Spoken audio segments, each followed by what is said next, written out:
my life, don't leave me. You've stolen my love, you now desert me. It's such a great star, Bubala.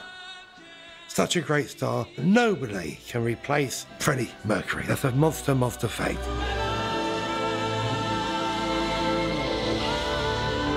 An incredible depth, a real richness of voice. Most people look at Freddie and say it's probably the greatest voice to ever come out of rock and roll, and probably a fair description. Freddie Mercury was showbiz, Bubala. He should have been in pantomime, really, you know, as one of the ugly sisters, or, you know. And boy, you was ugly, Freddie. I loved you, but you were ugly.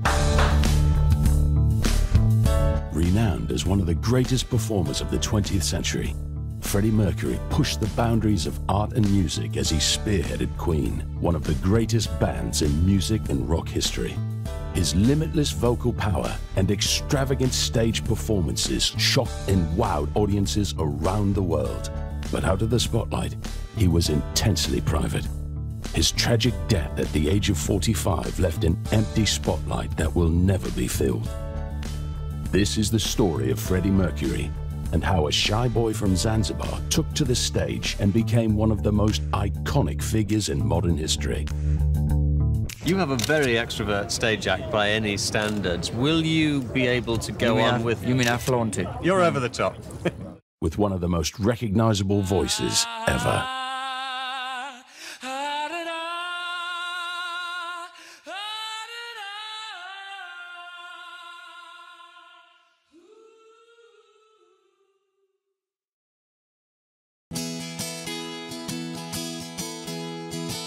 I've always been intrigued by show business artists who become their own image.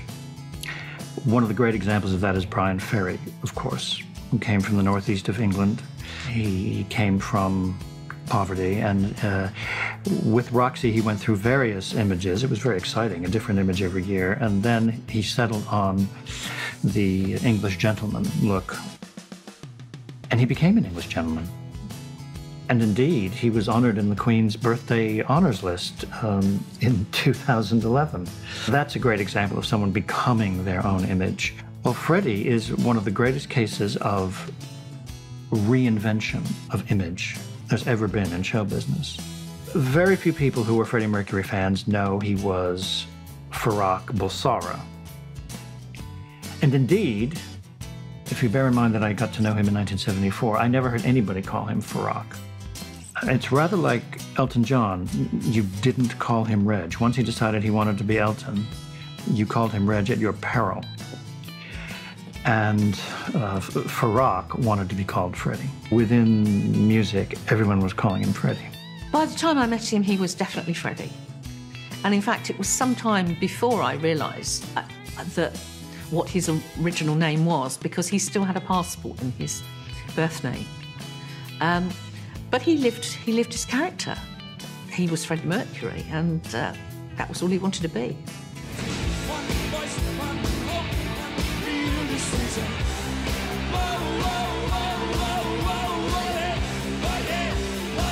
I'm sure most people who are Queen fans would just assume he'd been born in England. But in fact, he was born in Zanzibar. His parents had come from India. Young Farrokh was sent to St. Peter's English boarding school in Panchgani, India, in 1954, at the age of 8. It was here that his classmates nicknamed him Freddie. As well as being a good sportsman, he was incredibly artistic. He had begun taking piano lessons at the age of 7 and continued to pursue music and the arts throughout his youth. If you're taking in music, if you're playing music as a child, it's second nature to you when you're an adult. But also, even if you're not performing it as an adult, it gives you insights as to what the performers are doing. You can hear music like a conductor hears music. You can hear everything that's going on. And you can sing, in the case of Freddie Mercury, with your voice as an instrument. I feel alive. They'd only gone to Zanzibar so that his father could continue his job with the British government. They were Zoroastrians, and I know that to many Zoroastrians, it is a matter of great pride that Freddie Mercury is their great rock star. When Zanzibar won its independence, they then moved to England. In 1966, Freddie began a graphic illustrating course at the Ealing College of Art in London. He became good friends with classmate Tom Staffel. Staffel was the lead singer in a local band named Smile. When Freddie attended their rehearsal, he met the guitarist, Brian May, and drummer, Roger Taylor. It is very interesting that Freddie pursued the group like a suitor goes after a potential lover. He thought he belonged in this group, or this group belonged with him, whichever way you want to look at it. Made himself immediately known when Tim Staffel dropped out. That was a big mistake. In 1970, when Freddie joined Smile, he suggested they change their name to Queen, and he himself changed his last name to Mercury. I've known several people who have aspired to show business careers who want to eliminate some aspect of their ethnicity. You could even say this was true of ABBA, for example. Bjorn and Benny knew that if they were going to break out of Sweden, they had to sing in English, because English was the international language of rock and roll.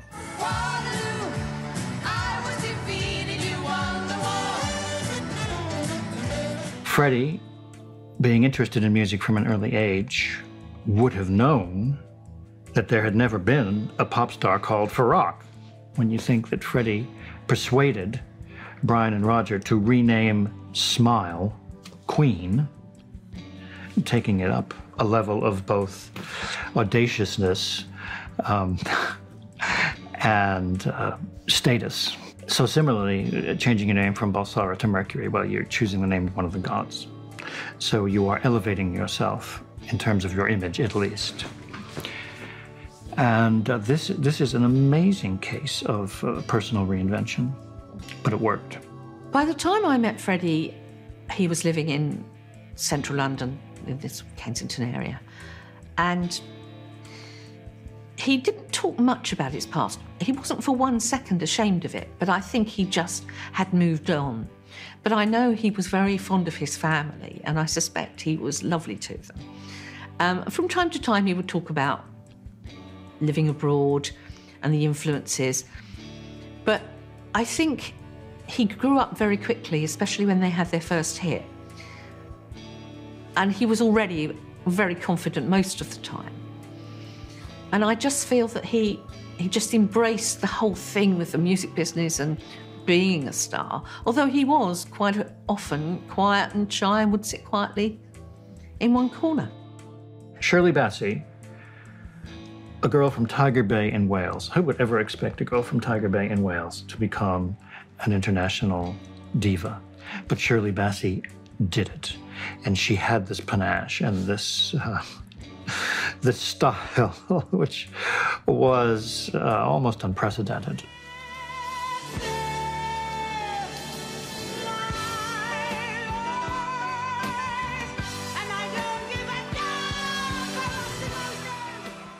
In show business, you learn very quickly, or else you just stop doing it. The people accept you on the way that you present them. Now, you can't then just say, oh, but I'm not really like that. It's the only way they know. But that's liberating, and it gives you opportunity, because they will only know what you give them. So you can be from Zanzibar, you can have bad teeth, but if you give them dignity and power, they will treat you as a dignified and powerful person. It's the one way in which he takes the band with him. They couldn't have known when they added him as the singer that he was going to turn out that way, because nobody had that sense of theatricality in rock. A thing that everybody, I suppose, is going to be wondering about the campness of the act. That was one of the things I read in the pop press in England, that the act was a little bit camp. And all this stuff.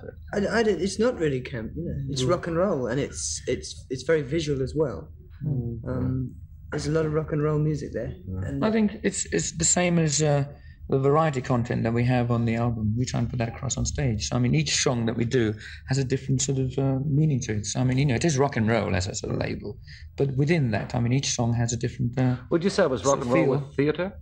Yes, you could call it that. I mean, it's very difficult to label, because each song is in a different sort of category, really. I mean, from the 1920s vaudeville to the heavy, the real sort of raw rock and roll, to the ballad, to, you know.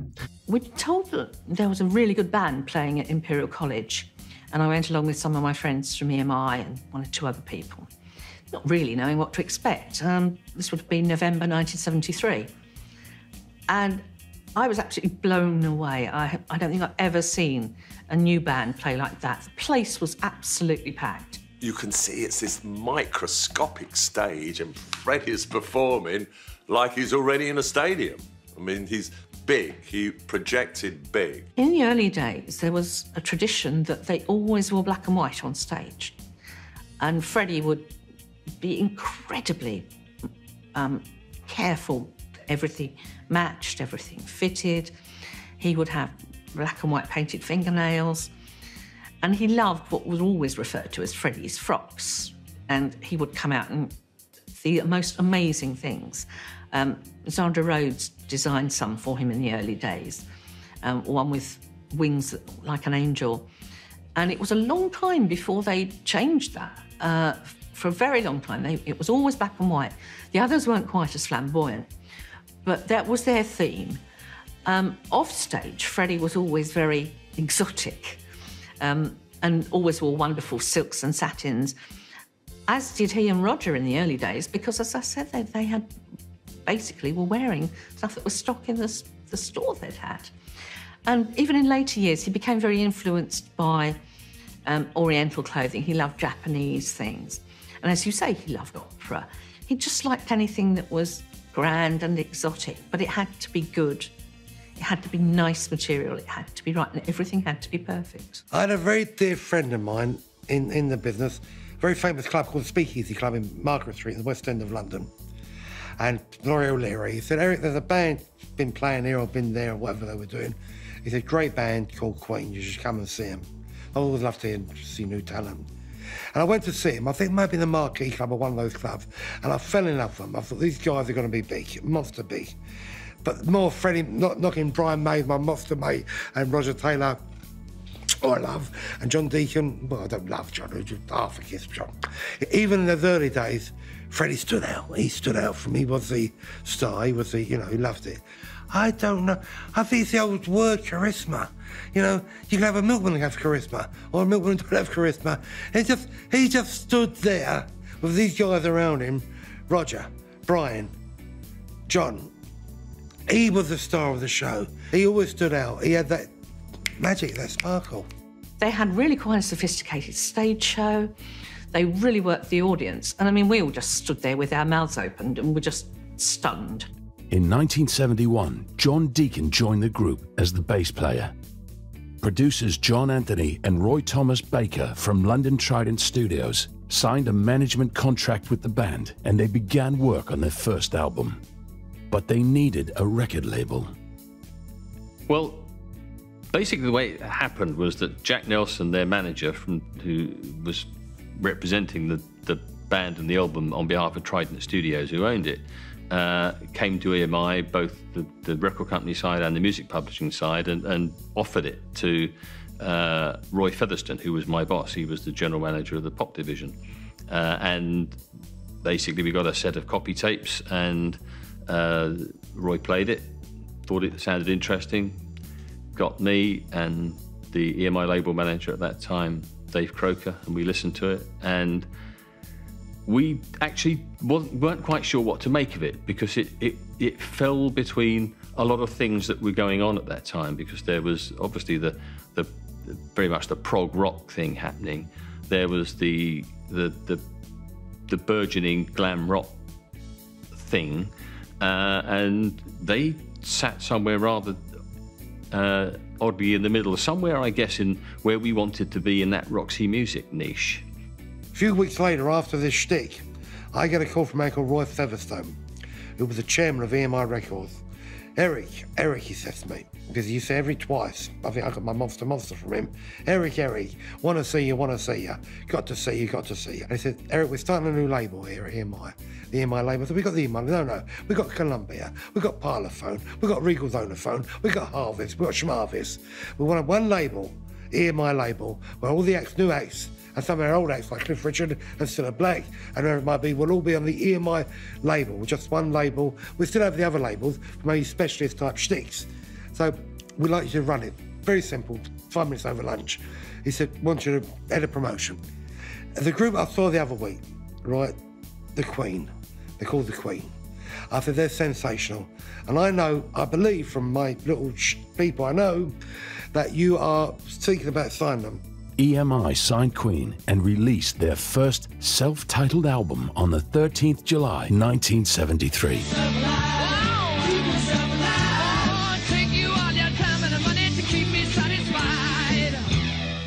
In those days, you didn't necessarily have great expectations of the first album, and quite often, if you had a hit off the first album, it kind of skewed the process. And we released "Keep Yourself Alive" off the first album, and the album went okay. And by, I guess, 3 or 4 months into it, we'd made a modest impact because by that time the Imperial College gig had happened and the first press started, and it was just a little whisper building. The word Queen was definitely not a rock and roll name, but Freddie would have known intuitively that he was not just a rock and roll singer. He already knew that he liked Shirley Bassey and Liza Minnelli, and whether that was something he was willing to let the others discover in time, he would have thought that this band is going to be more than only rock and roll. Not that there was anything wrong with rock and roll, not that they weren't going to try to be the best at rock and roll, but there could be added value. My first encounter with them was a difficult one because as the marketing manager, it was my job to get the album out on the market. And literally, the entire band came in one afternoon with the artwork. And I'd made an appointment with our creative services manager, who was a difficult character. The artwork was their artwork, they had done it, and in particular, the Queen logo was Freddie's pride and joy. He'd done all that kind of filigree silver artwork, and the creative services guy, Ron, looked at it on the desk and he said, I can't do anything with that, it's rubbish. And of course, the Freddie and all the band started to bristle, and my job really was to referee this encounter. Freddie's Queen logo embodied the regal aspirations he had for the group. It featured the zodiacs of all 4 band members, 2 lions for Roger and John, a crab for Brian, and 2 fairies for Freddie. I think in some ways, the name didn't do them any favours in the early days because it had obvious connotations. People thought they were something they weren't. But there was always this regal kind of feel to them. It's kind of hard to explain. And of course, the crest that they still use to this day was something that was designed between them. And I never really found out exactly where the idea came from. But by the time I knew them, they were already Queen. Having been Smile before, they'd come for something completely different. And for some reason, it just suited them. I always got the impression that Freddie was the driving force. He was the one who, in the end, they would defer to. If he felt strongly enough about it, he could get them to go along with it. But they seemed to be a unit, and I think that was very important to them in the discussion. Freddie, I learnt there and then, he had named the band, which made sense. And, of course, he was, at that point in time, emphasising the regal factor. So I remember asking him about it, because we're very regal, Mick. And he had done the logo. He had done the logo and the lettering. But it was, you know, it was a democratic thing, but you could see Freddie was a little more sophisticated than the others about things visual. But they were very charming, I mean, and they were very bright. Anyone looking back at the early years of Queen have to understand the context of the time. Being in a group was like participating in the social network of that time. This is before the internet, so there were none of the social networks. And the way that young people related to each other and communicated was through music. And you expressed your views through the type of music you liked, through the earnest and excited communications you had with your friends about the latest records. The DJs on the radio were the human incarnations of Facebook or Twitter or LinkedIn. And the music had a role in society. Queen and Freddie's writing in particular was very different from other people in that he could explore so many different avenues. And I never really understood where that came from. I appreciate he had, you know, quite a cosmopolitan background, but the fact that he could, relatively early in his career, write something like Killer Queen, which is actually really an unusual record. It didn't fit what was going on at the time. You couldn't put it alongside, you know, other comparable bands like Roxy Music or whatever and say, well, that's kind of that sort of thing. It was just a unique record. I think it was very interesting talking to them, especially in the early days when they had time to talk about their influences. I remember there was a painting that Freddie particularly liked, which was called the Fairy Fellows Masterstroke.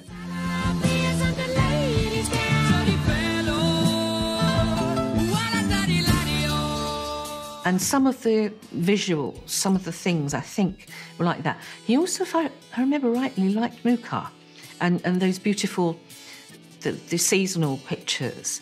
There was a lot of, I mean, Freddie had done an art degree, so he was much closer to that kind of thing than the others. In March 1974, they released their second album, Queen 2.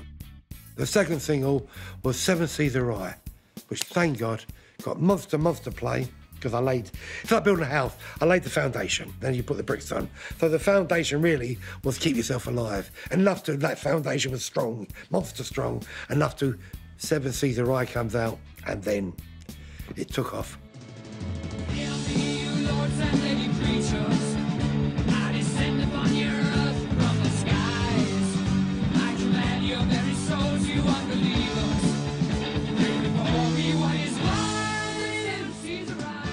If you can simplify it by saying it was the contrast between Freddie's theatricality and Brian's hard guitar work, that contrast hadn't become fully developed yet.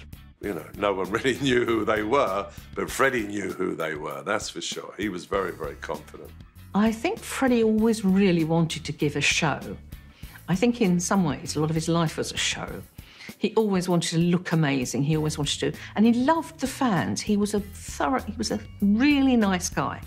And he loved the fans, as did all the others, and appreciated them coming and spending their money and wanted to give them something to remember. Queen come along as a self-contained band who musically, great drummer, world-class drummer, great guitarist, great bass guitarist, lead guitarist, and a great singer, which he had. He sang from here, his harp, and here, of course.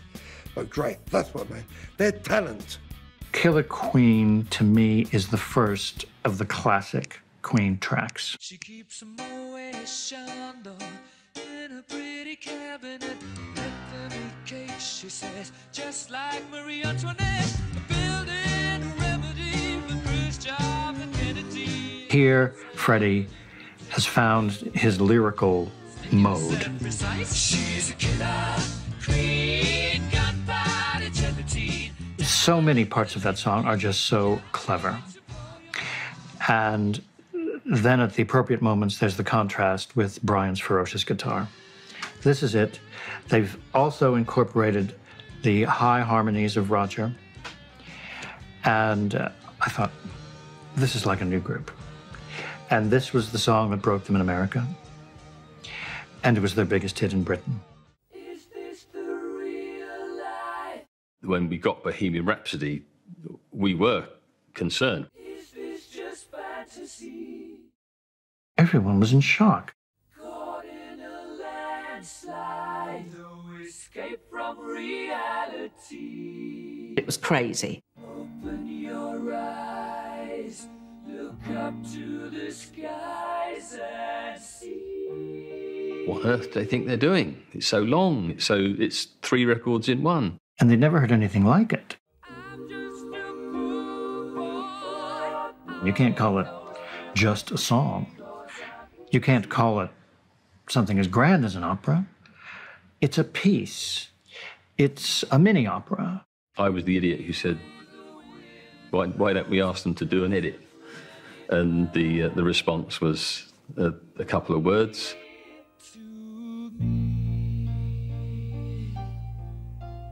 And of course, the rest is history. Still don't understand it. Still don't understand it.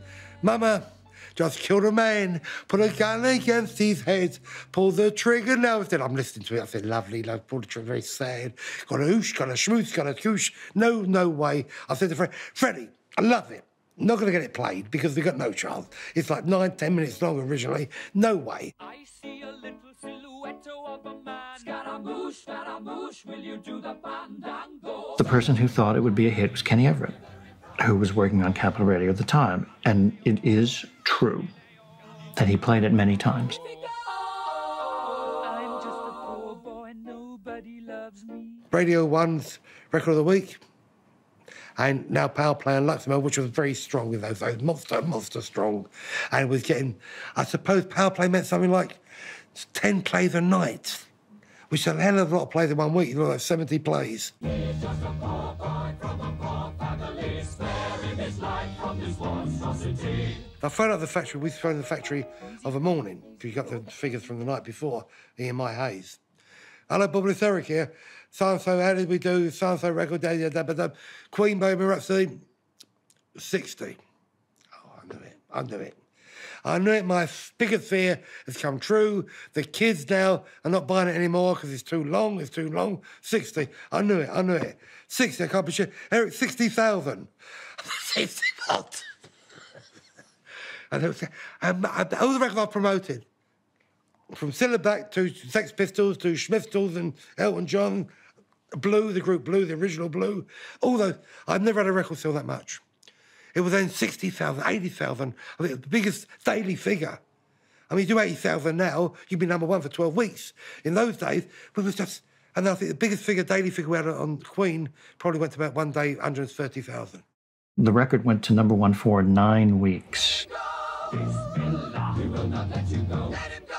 Bismillah. We will not let you go. Let me go. We'll not let you go. Let me go. We'll not let you go. Let me go. I get a call from Freddie from Japan. He's in Japan. Eric, my dear, that's Freddie. Listen, got all the time for the video. Have you got them yet? I said, yes, it was me who given to so-and-so, who given to you. No, we're not doing Mike Mansfield, my dear. We're not doing Mike Bubla. We're not doing that Bubla, Mike Mansfield. We're using Bruce Gow. I said, no, you're not. I got a deal with Mike Mansfield.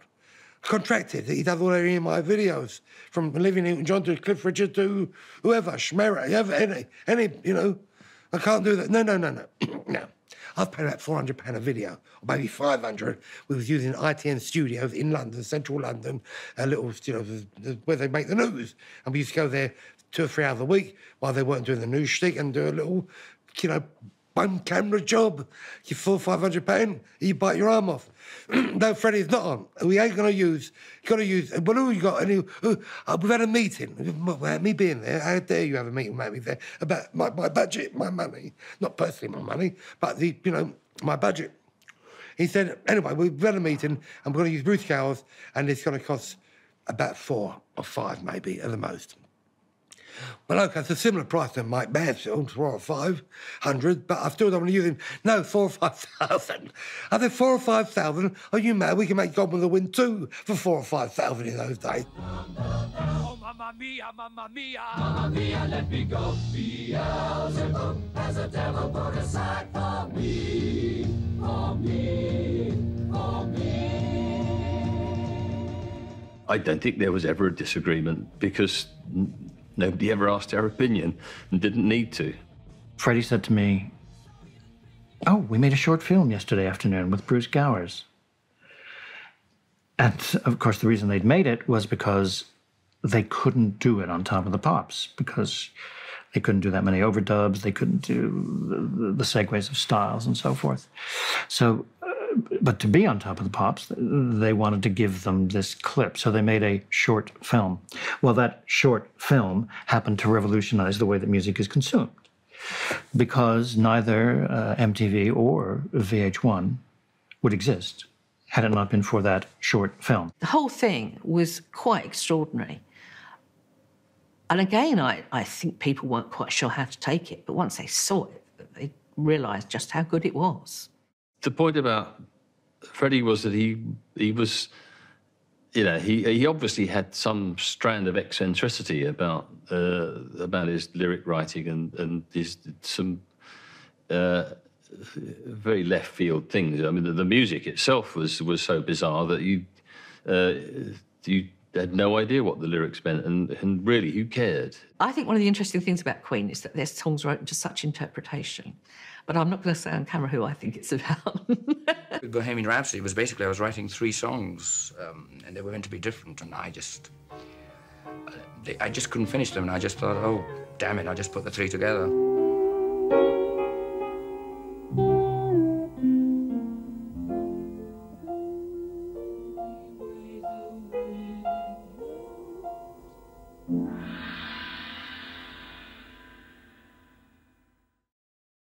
We just about do all our own production. We have Roy Baker, who sort of co-produces with us, and all the 4 albums have been a co-production with him. Do you feel that Night at the Opera is perhaps you've reached a climax at a certain stage in your career? Because I believe it's definitely the best that you've ever done.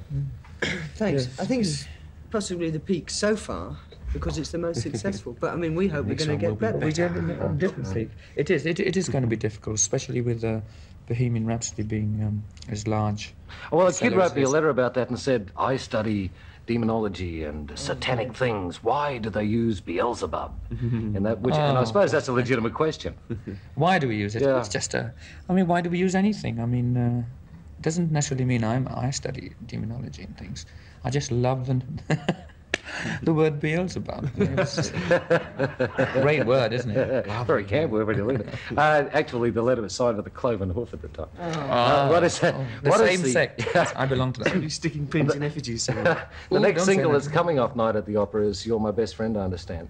And already we're getting a lot of requests for that. But it's entirely different in structure to Bohemian Rhapsody, and that's what makes the album attractive to me. Is that right? This is John's song. Yeah. John wrote. Yes, because I mean that's probably one thing in the group that we all do right, which lends to the variety of our albums. You know, it's a very good thing, I think. There have been several songs on your albums that have been involved with death and all this sort of stuff. Is that just an accidental thing, or? That's Freddie's morbid mind, then. One of my docile moods, actually. Yeah. In the early days of popular music, the 2 greatest stars were Enrico Caruso and Al Jolson. And that is because both of them could be heard in every corner of the theater without amplification, because they were working before amplification. Don't cry, Goody, don't cry. Ah! Goodbye, Tootsie, I gotta bye. Freddie's voice can be heard. Pressure, pressing down on me, pressing down on you, no matter what. He would walk out on stage and he could control the audience immediately. There was something about him, and of course, especially a little while later, a lot of their songs were anthems in a way. I don't think I ever met anybody who came out of a Queen concert disappointed. Now, perhaps I'm biased, because I suppose in a way I became a fan. I tried to be objective, it's kind of hard. I think that they just wanted to do the best they possibly could for as much of the time as they possibly could, and I think they achieved that. And the ever self-effacing Freddie Mercury made his familiar, timid entrance. When you saw Freddie at peak, certainly this was true at Live Aid, you actually found yourself thinking, thank God he's using this power for good. Imagine if he was another Hitler. I mean, you could understand, oh, I get it. When you have this charisma and you have a crowd of 72,000 people and they're all doing what you want them to do. I mean, when he does the Radio Gaga hand claps over the head and...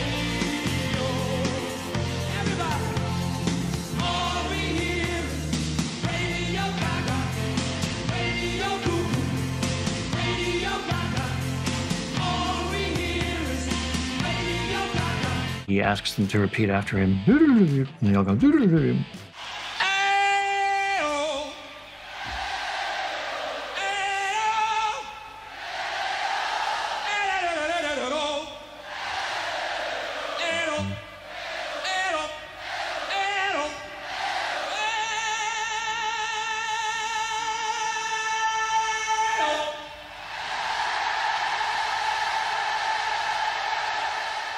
they'll do anything he says. That he could say, get up, and everybody would stand up. Nobody even thought about it. They just did it.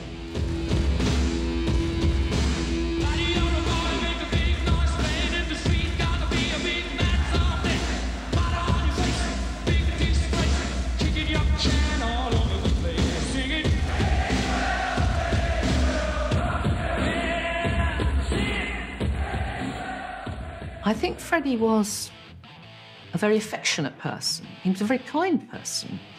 He would always come round, make sure people were okay, check in on people. He loved kids, he just liked people. And if you were a friend or family of Freddie's, then he was wonderful. And I genuinely think he felt like that about his fans. He was talking directly to them, and I think that they felt that, and I think that's why he had such amazing control over the audience. Even if it was just for those few moments, he absolutely loved them, and I think it was mutual.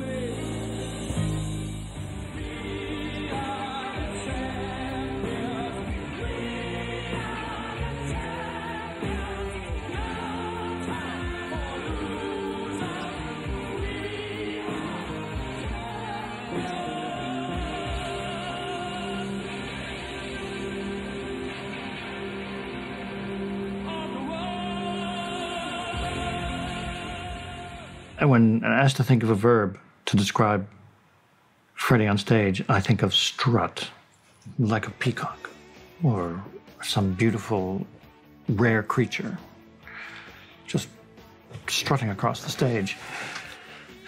Not afraid to dominate, because he knew it was for fun. The way he had that unique mic thing with the bit hanging down, but not on a stand. He moved about the whole time, and that gave him the freedom. And we call him ever standing there. He used that mic, that mobile mic. He was a great instinctive performer who loved to be in front of an audience. He has very good enunciation, so everyone can understand what he is saying, and you can hear it a long way away. Well, this turned out to be immensely useful when Queen would do stadium gigs or beach gigs or outdoor gigs where they had tens of thousands or even over 100,000 people. In Sao Paulo, Brazil, a staggering 130,000 people attended an incredible show. By the early 80s, Queen were known as the band to see live. Those enormous gigs were unbelievable. You could see it all happening then, because that's when they were really breaking America in a big way. I still maintain that they held a big, big audience together, better than anybody I've seen before or since.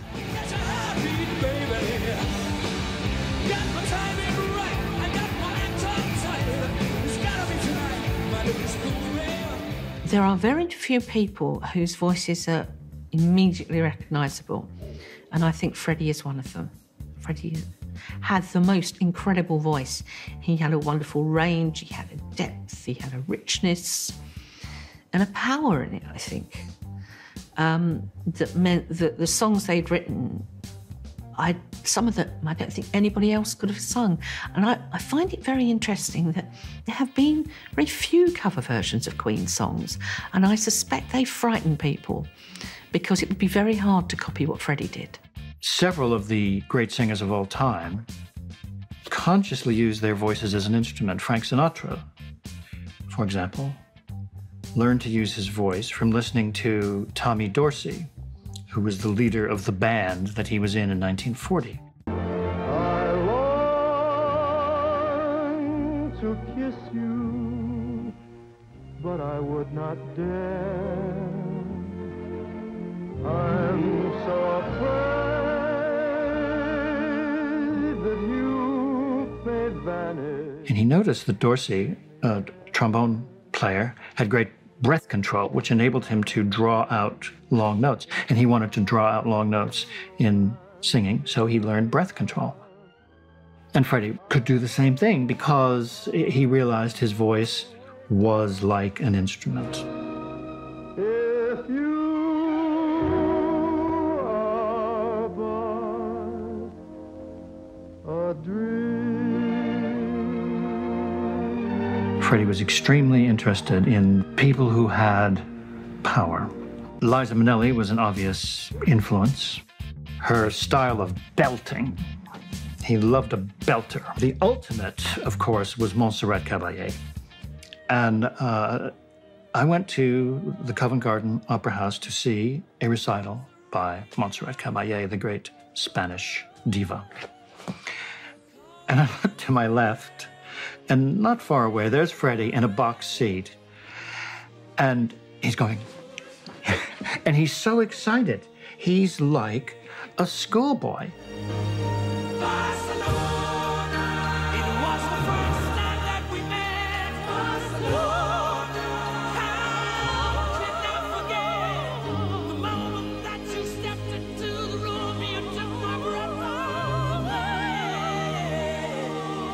He's thrilled to be in the presence of this woman whose voice he loved.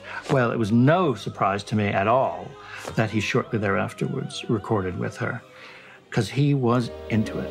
Let the songs begin. Let the music play.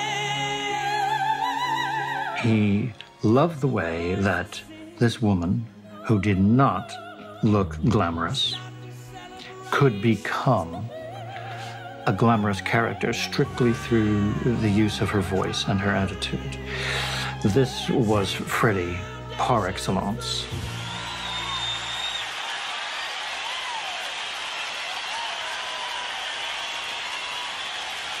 Right on.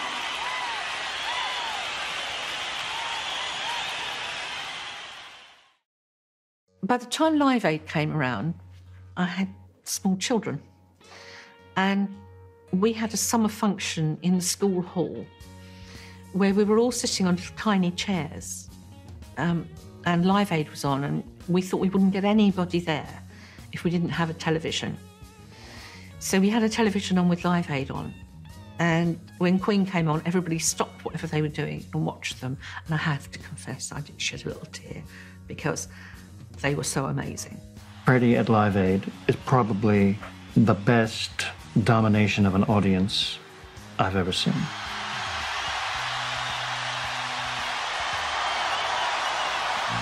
Everyone was looking around saying, well, they've done it, haven't they? You know, it was extraordinary.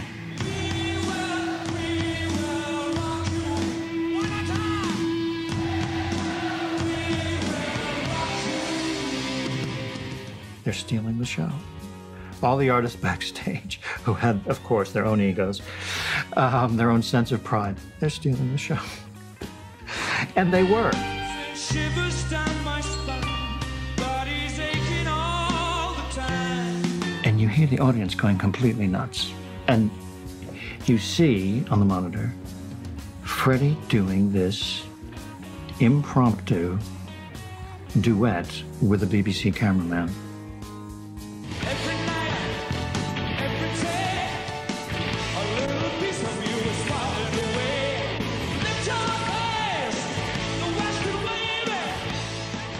And everybody said they stole the show. It just proved that they were undoubtedly one of the best live bands there's ever been. Certainly, it was a great performance. It was a great performance. Queen really did rule the world for a short period.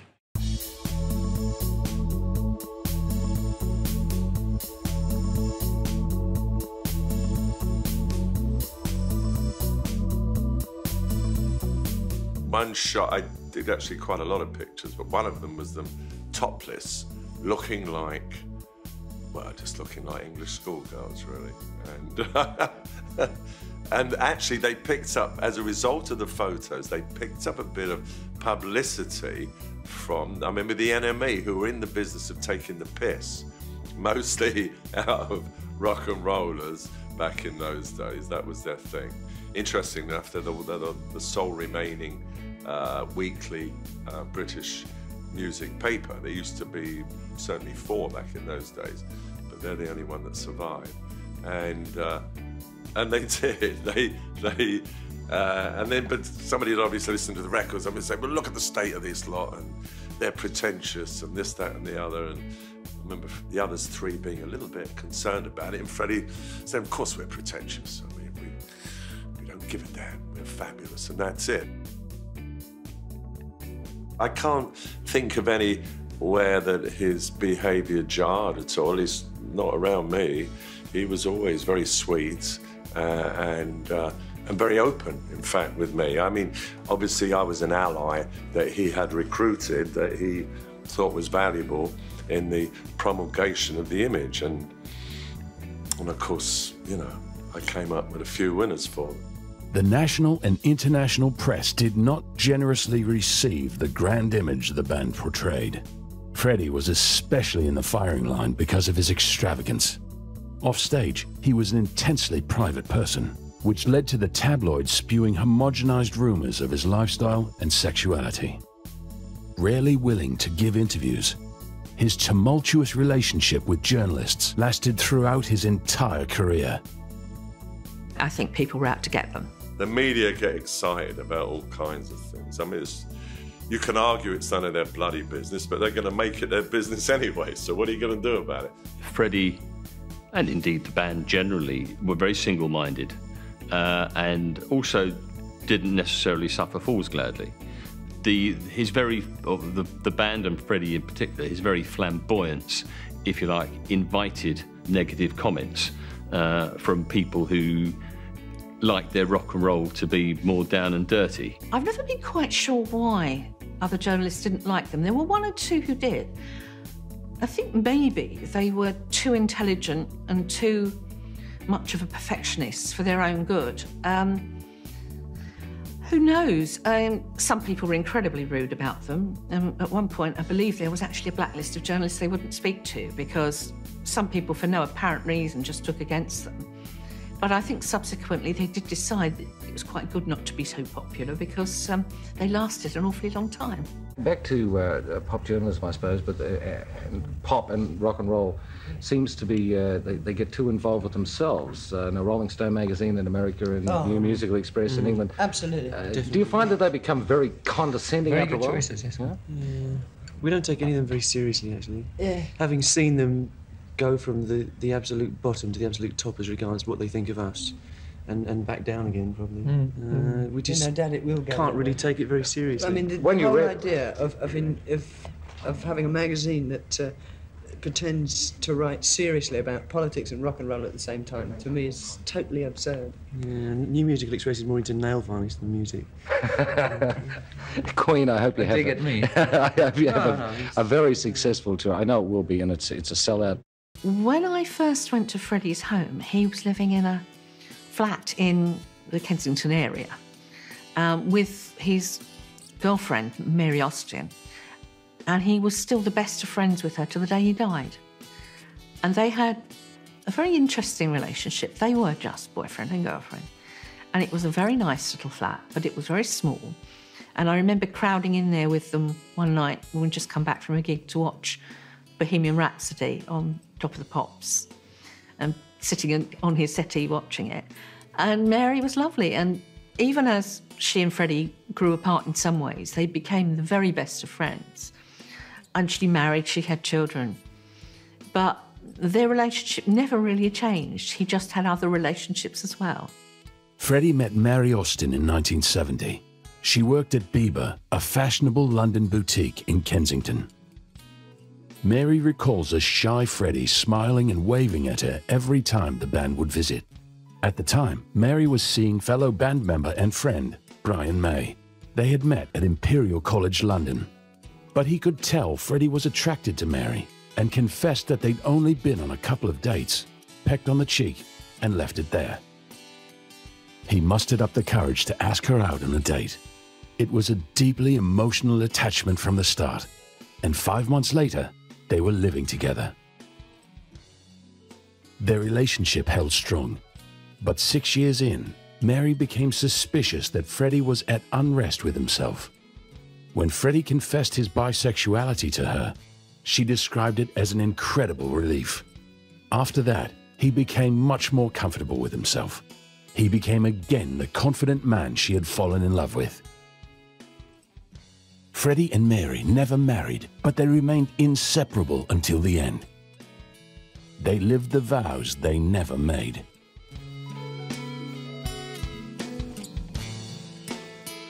They never talked about their sexuality, and to be honest, I don't think people cared. They really didn't. We knew Freddie had his girlfriend in the same way that all the others did. And in later years, he had his boyfriends, but that was just Freddie. And he wouldn't talk about it particularly. Nobody else talked about it. And it's hard to explain now, but I think people just accepted them for what they were, whatever that was. If he had one love of his life, which I think his will and his testament, whatever that shtick's called, proved it, that was Mary Austin. Nice girl who was with him night and day and night and whatever. And she knew exactly what he was. There's nothing to hide, he didn't hide it. If he did hide it, he was the worst hider in the business, you know. We used to say, Mary, I'm going out now, I'm going to the Sombrero Club in Kensington, Kingston, whatever. So he hid it very badly, being serious-ish. Yeah, love of his life was probably Mary Austin. I think, you know, his bisexuality was pretty much acknowledged, but that was very fashionable at the time. I mean, David had made sure that androgyny and bisexuality were extremely fashionable. So even all kinds of people that weren't the least bit gay would be running around acting like they were gay because you actually got the hottest babes that way. But Freddie was living with Mary, and of course, in the end, he actually left his estate to her because they were like soul brother and sister, and they were very sweet. They had this little flat. Well, it's an apartment, but a flat in London, not that far from where I had lived for the first 7 years of my life on Holland Road. And I remember I used to go for cups of tea in the afternoon with Freddie, dressing gown and slippers, very domesticated. It was fairly obvious that there was this tension that was unresolved in him, and even in the end, because Mary came back at the end and looked after him. I mean, I saw him where he talks about Mary as being the one person in his life that he truly trusted. And I've seen her on film talking about him having, when he came out of the closet and first spoke to her about it. Obviously, there was a battle going on inside of him, but that was when he came out of the closet. But I have pictures of the guy that he was hanging around already with someone he was having a relationship with before he finally told Mary. So he was hanging around in '74, this particular guy. Freddie would have always known he was an outsider. He didn't even have to be paranoid about it. He was an outsider. No one had ever been a pop star from Zanzibar. Also, he did not have a classic pin-up look. And from whatever year he knew he was gay, he knew he was gay, when it was not yet common for people to be out. So, in a variety of ways, he was different. And to be powerful vocally was a way of just smashing through all of those layers. You remember the record business in those days, maybe today, I don't know, should know, was, you know, it didn't matter to us. Gay, schmay, Dre, A-K, whatever, didn't matter. In London at that time, if you were on this particular scene, gay, straight, whatever, we were like revolutionaries. And this was the time when everybody had come out of the closet. I mean, even in America, the spark started at Stonewall in '69, didn't it? So, and spread from there. So you're only talking '73. And anybody, any hip young man in London was wearing a bit of schmatter. He come to see me one day to play me a record. I'd just in the studio.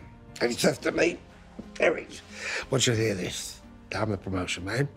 And he puts his record on. Killer Queen.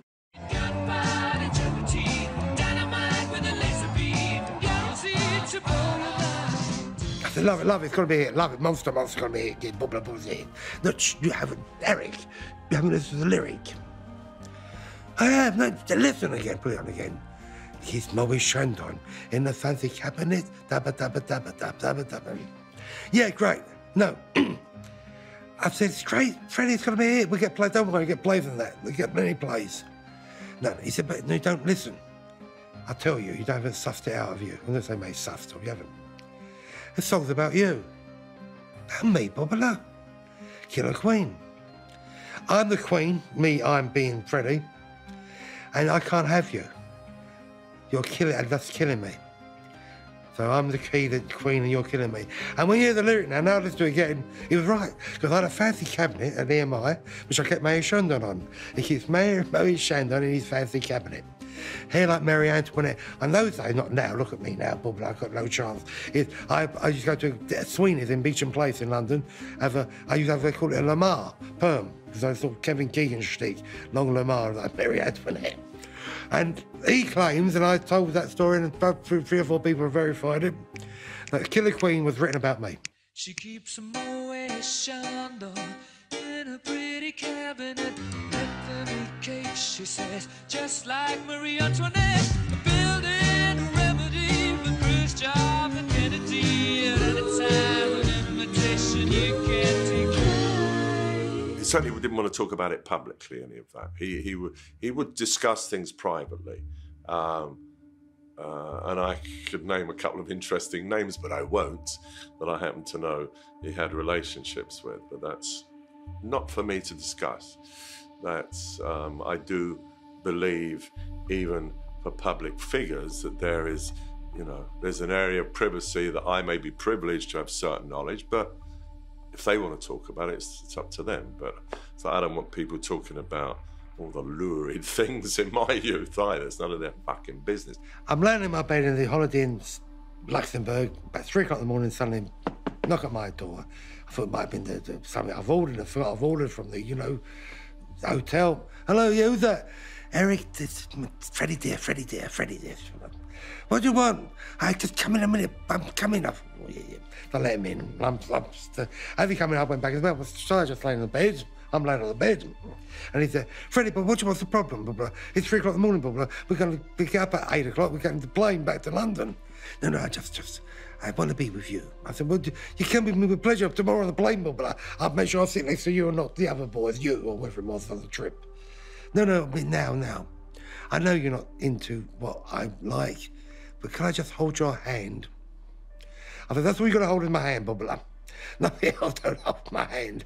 And in fact, he held my finger, in actual fact. I think my finger anyway. I think of my finger, I'm not sure.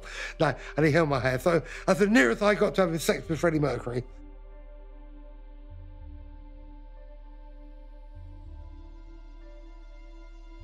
What probably happened with Freddie and I's closeness, more closer than Roger and John and Brian, is when he realised that my kind of taste in music was Sinatra, was a lady called Josephine Baker, was sort of bit more, not camp, schmamp, but outrageous Judy Garland, you know, Friend of Dorothy type shtick. That sort of, he loved all that too. He loved all that. And when we sent out, I was talking about, oh, Eric, did you see a Bette Davis movie the other night on Channel 4?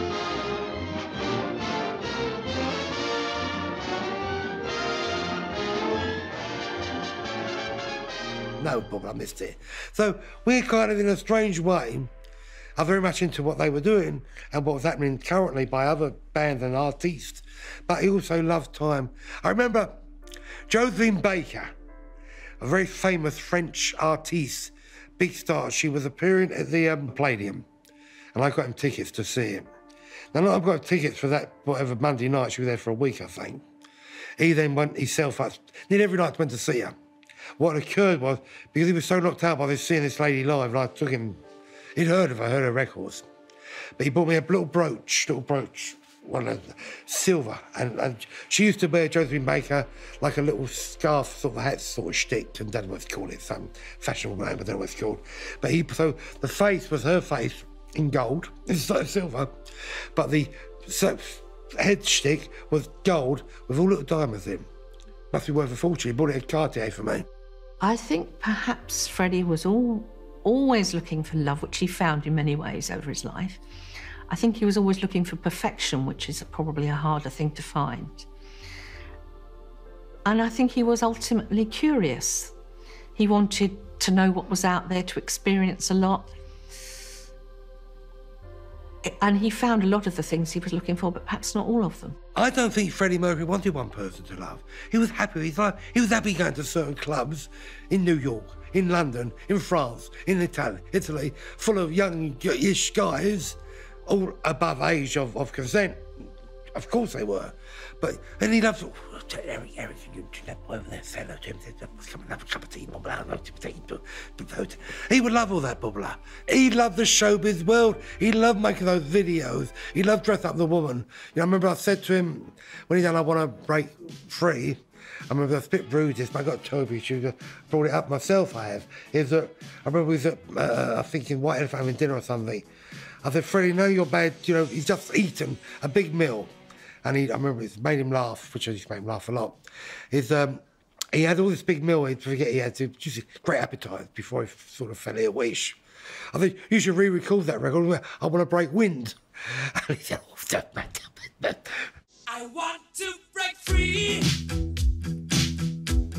I want to break free.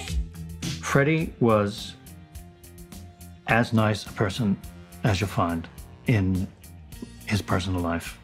Threw great parties, had nice dinners, and would go out with a couple of people to clubs and consume too much of life, as we know. But he really was someone who lived to the full. Any excuse, there'd be a party. Start of the tour, finish of the tour, the London gig, whatever, you know, the gold disc presentation. So, and, you know, we were never going to say no because we all loved the party too. So it was great. He took to the gay scene in New York in the late 70s like David Attenborough would take to a nature film, to forms of wildlife. He would excitedly say, oh, look, there are some gorillas. Let's go over and talk to the gorillas. Well, Freddie was the same in the clubs of New York. And he would recommend to me the clubs that he liked, which I have to say would terrify me because I've always been a kind of lifestyle tourist. I would be fascinated by what was happening, but I wouldn't actually partake. But he would come back with these first-hand reports. And then he would talk about the Anvil. Because that's interesting. You know, that persona that he adopted, I know exactly where he got it from. He got it from the guy in the Village People who used to dance at the Anvil because I remember going down there once with Freddie, and there was this guy before he did up there in the gold shorts, the cap and the moustache. So interesting enough, Freddie modelled himself, I think it was Glenn. What was it, Glenn something or other? from the Village People. That's just a straight nick. Freddie and the Village People, you know? I mean, so anyone that knew anything about what the Village People meant or what this, you know, YMCA and in the Navy, I mean, it was clear as day to anybody who was New York, LA, London hip, but obviously at the time it wasn't quite as clear to the public why they were singing about in the Navy and the YMCA. I mean, now, of course, everybody understands it. There was Don't Stop Me Now, which has become a very, very popular song in Britain. Don't stop me now. Don't stop me, 'cause I'm having a good time, having a good time. A shooting star leaping through the sky like a tiger. And of course, to this day, Brian feels a bit uncomfortable about it because it's a celebration of Freddie's hedonistic lifestyle, which was to kill him. Freddie, over the years, got more remote. You see a changing lifestyle, really, and where Freddie was when you first knew him was really not a schizophrenic character, but he was actually personally quite a private person. He was quite shy, and I don't think necessarily really comfortable with new people and strangers. But his other side was the flamboyant stage presence. And I think as time went on, the stage persona really took over from the original individual, and he lived this larger-than-life character all the time. So I think by the early 80s, and especially when they were spending so much time abroad, recording in Munich and things like that, his whole approach to life changed. Why haven't you done any interviews in the past few years? Because I hate them. Why? I just hate them.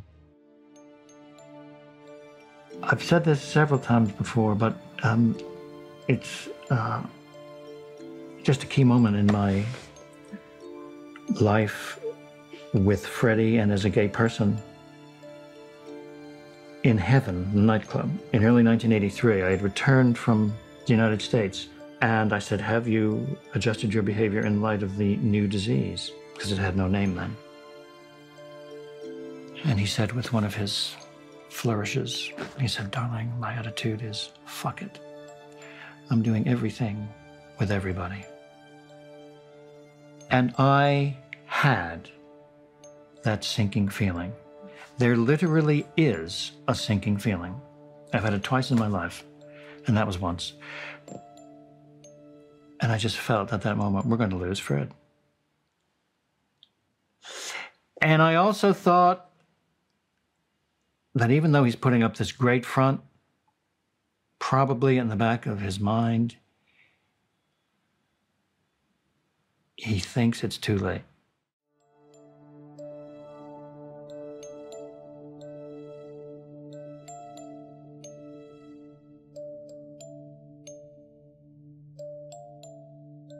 Because what was tremendously unfair to the first wave of people who died from HIV/AIDS was that they became infected when it was not known that the virus existed. So they couldn't know that what they were doing was unsafe. They didn't know there was any risk. It's very easy for people to look back on a previous era with the mores and morals of today. But we have to remember that the 70s was this incredible era of sexual expression. There was about a quarter of a century where everything was, if not safe, at least treatable. Because once you had penicillin knock syphilis on the head in the 1940s, there was no sexually transmitted disease that was going to kill you. You could get gonorrhea, but it could be treated. So in the 70s, particularly with the emancipation movements, the women's liberation and the gay liberation, people were having sex like there was no tomorrow. It's easy to forget that today. And then, of course, millions paid. Now, I know that Freddie did not have a test until the late 80s and did not demonstrate symptoms until the second half of the 80s. But remember, there was a 10-year incubation period, on average, between infection and symptoms. So if you were to say Freddie starts showing symptoms late 80s, if he were an average case, no guarantee that he was, but if he were an average case, he would have been infected late 70s, which makes sense with his lifestyle enthusiasms as he'd conveyed them to me. And that is so cosmically, though in no way uniquely, unfair. That sexual experimentation should become a capital matter. No one thought that was possible.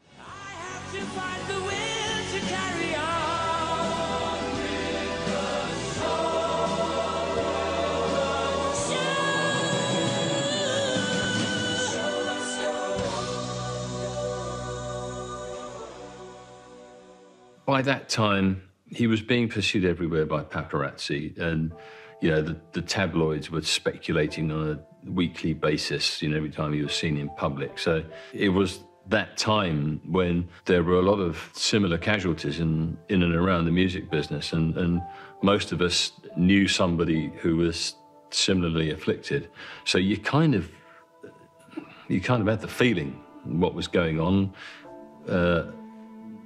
But he obviously wasn't made public until right near the end. But clearly, he wasn't right.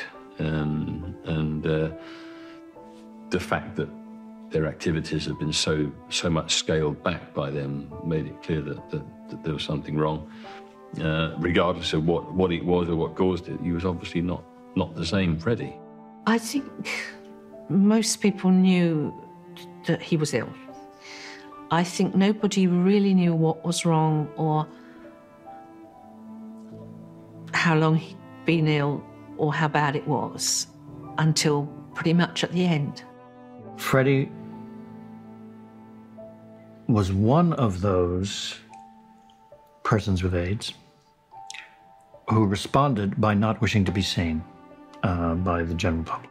It would be wrong of us not to say that he has been depicted in certain quarters as a sort of decadent, wild, bisexual, irresponsible lover. Yeah. So what was actually the truth of that? Yes, that definitely makes us very angry, because he was, certainly the Freddie we knew wasn't wildly promiscuous. He wasn't consumed by drugs, any of these things that people are saying. He had a very responsible attitude to everyone that he was close to, and he was a very generous and caring person to all of the people that came through his life. And more than that, you can't ask, really. You know, as he moved from a relationship to another one, he was always very, as I say, you know, aware of the effect he was having on people's lives. We all knew that there were many people. My PA died, for heaven's sake. I mean, it was in our homes, it was in our friendly circles, and it was happening with such suddenness and force that you couldn't mourn everybody as deeply as they deserved at the moment they were dying, because it was just happening on such a large scale. In retrospect, whenever you think of one of these people, then you experience their passing uniquely and individually. But then, because there were so many involved, you were just trying to keep your head above water and be good to everybody. One of the extraordinary things about Queen and Freddie was that they had an instinctive commercial and marketing nous. With Queen, and I think with Freddie's writing, it was staggering how year on year, at that time when we in the record company were expecting and waiting for the new album, knowing that the crucial thing was, is there going to be a natural big hit? That year on year, they came up with the most extraordinary, always another step into the unexpected, something incredibly serendipitous when you One year it was Killer Queen. The following year, of course, was Bohemian Rhapsody. Then it was Somebody to Love the following year. Then it was We Are the Champions. And if you think about those records, which were some of the great anthems of rock, they were every year we would breathe the sigh of relief and say, "Oh, got another one." Freddie had certain problems, which we all know about, especially towards the end of his life. And probably some of his songs were relative to what he was going through. Now, for the band, it would have been very difficult, and I give them full points. Knowing that something was up, that was completely outside their own circle. Because unlike the theatrical community or the gay community, the heterosexual members of Queen wouldn't know as much about it. They would just know, oh, he's not looking too good, what's up, what's happening?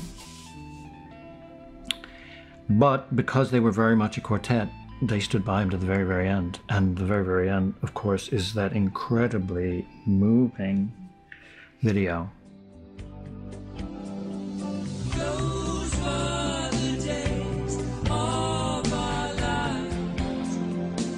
Well, the one thing he wanted to do was keep on working in the studio. He was absolutely determined to keep the group going and to keep working, and that actually kept him going. You see, we for a watched long earlier. time. We watched earlier Those Are the Days of Our Lives, and actually watching it was unbearably poignant just to watch it. So for you fellas to be in that, it must have been a difficult session emotionally. It's incredibly difficult. Yes, it was hard. It was really, but we were sort of trying to support him through it. And I mean, he was incredibly brave at that time. Obviously, he knew, you know, and we all knew at that time. But you know, the best thing is just to get on with life and to do it. And he did that. And I think he carried on very bravely, actually. They put out that video, and there he is, and you go, that's not Freddie. That's a spec. Although he could still sing, you know, however sick he was, he could.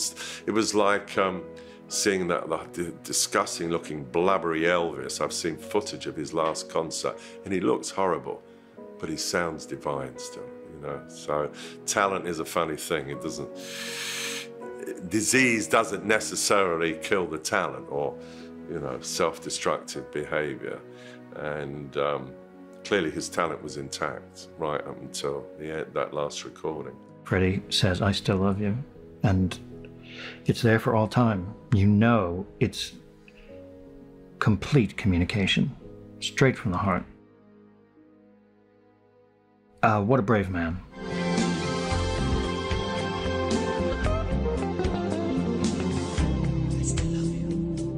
Oh, he knew he was fucking dying. And so that's a heartbreaker. The singles from Innuendo are literal. The Innuendo single, which is about being written about in the press, well, of course, they were speculating about him in the press. I'm Going Slightly Mad, a direct reference to having moments of disease. And The Show Must Go On, which was his philosophy. And, of course, Those Are the Days of Our Lives. Okay, not directly intended in that case to be a summing up, but it sounds like a summing up. It sounds like a farewell. Most of the stuff I do is pretending. It's like acting, you know. So you go on stage and I pretend to be a macho man and all that. And then in my videos, you know, you go through all the different characters and then you're pretending anyway. The strange thing is, I hadn't spoken to Freddie for about a year or so. But then the reports were coming through. He's got AIDS and he's dying and whatever, and he's in bed. And I phoned up his home, Holland Park, and Mary answered, lovely Mary. I said, Mary, I want to come and see Freddie. She said, Eric, he would love that. He would love that. I won't say he speaks about you all the time, Eric, but you have been obviously mentioned. He sits and he talks about old times and whatever. He used to call me Sophie, because him and Elton John actually started this because they used to have nicknames of people, and a lot of them were girls' names. So I was Sophie. The reason why I was Sophie Hall with Freddie Mercury was because there was an old Jewish singer many years ago called Sophie Tucker. If you ever see Bette Midler, she always talks about Sophie Tucker. But one of the biggest hits she had, Sophie Tucker, was a song called My Yiddish Mama. My Yiddish Mama, I need her more than ever now. And I was Sophie Hall because I was like his Yiddish Mama. And she said to me, and he always talks about you, Sophie.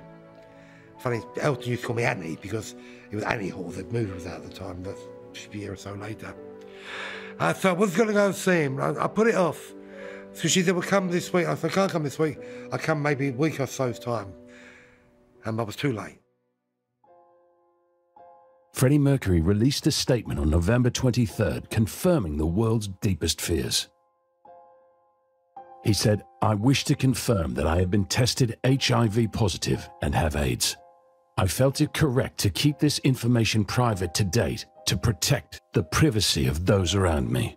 However, the time has come now for my friends and fans around the world to know the truth, and I hope that everyone will join with me, my doctors, and all those worldwide in the fight against this terrible disease. The next day, November 24th, 1991, he died. And without anybody knowing now, maybe they did see all the people that flowered outside his house, or Mary's house now, and their house, Mary and Freddie's house. And I went there and I stood like in the crowd. And nobody, I thought, but not that I'm recognisable anyway, nobody knows me anyway. But I remember just in case, put a cap on the dark glasses. And I stood there and had a little tear. I watched those flowers and I put the flowers there too. But I put my sign, Economisha, mate, love Sophie. He knew what it meant.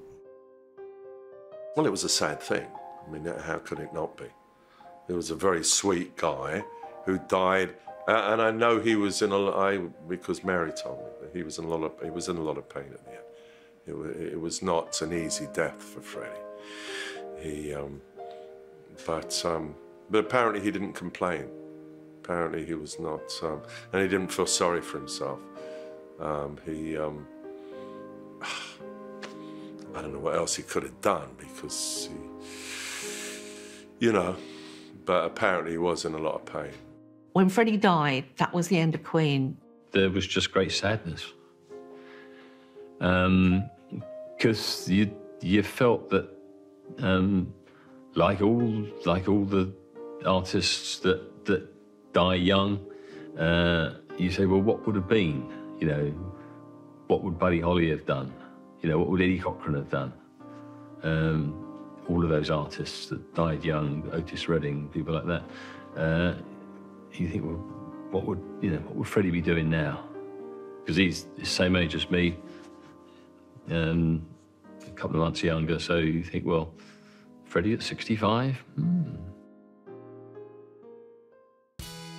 April 20th, 1992, just 5 months after Freddie's death, a tribute concert was held at Wembley Stadium in his honor to raise awareness of the disease that claimed his life. Along with the remaining members of Queen, many stars took to the stage. I think my reasons for doing the show are fairly selfish. I've got a very close friend who's dying at the moment, battling very hard with probably the last few weeks of his life. So I think for me, there's a very personal interest in doing this particular show. Oh, I wanted to do it straight away. Firstly because of Freddie Mercury, because he was such a big personality and, everyone really sort of felt something for him. And despite all the glamour and razzmatazz, it will be a serious message trying to promote AIDS education on a truly global scale. Freddie Mercury may have passed, but he never gave up his crown. Even to this day, his legacy carries Queen from success to success. I'm struck by how many people on Facebook get in touch with me because I knew Freddie. People don't get in touch with me on Facebook because I knew Paul McCartney or I knew Elton John. It's a new generation that is attracted to a certain type of mentality in which Freddie is a kind of character rather than a person, because of course it's been 20 years since he died. So nobody under 30 has a realistic idea of what he was like. So he has become a myth. The statue at Montreux helps. The statue at the Dominion Theatre in London, where We Will Rock You was playing, helps. It's incredible how he is more famous and less critically famous than when he was alive. He would love it. He would be thrilled. He would be thrilled to know that I've been asked to talk about him 20 years after his death. I still think in 50 years' time, they will still be playing Bohemian Rhapsody. I really do. Freddie wanted to be a great diva-esque figure, a legend. And being Freddie Mercury allowed for rock to be that person. What a thrill. What an achievement. I think it's great. Without Freddie, there's no Queen. There's no Queen, Schmeen, Scene, Een. There'd be a Brian May would go on and make millions of records and millions of sales. Roger Taylor would do the same, so would John Deacon. But they will never be Queen.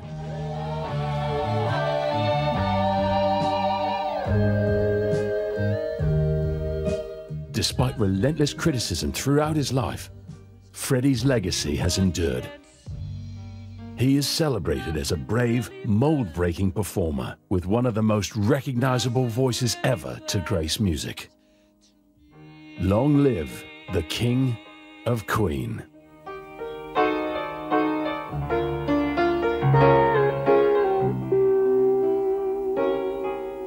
It's such a great star, Bubbler. Such a great star. Freddie, miss you, Bubbler. Really do. Love you. Love you.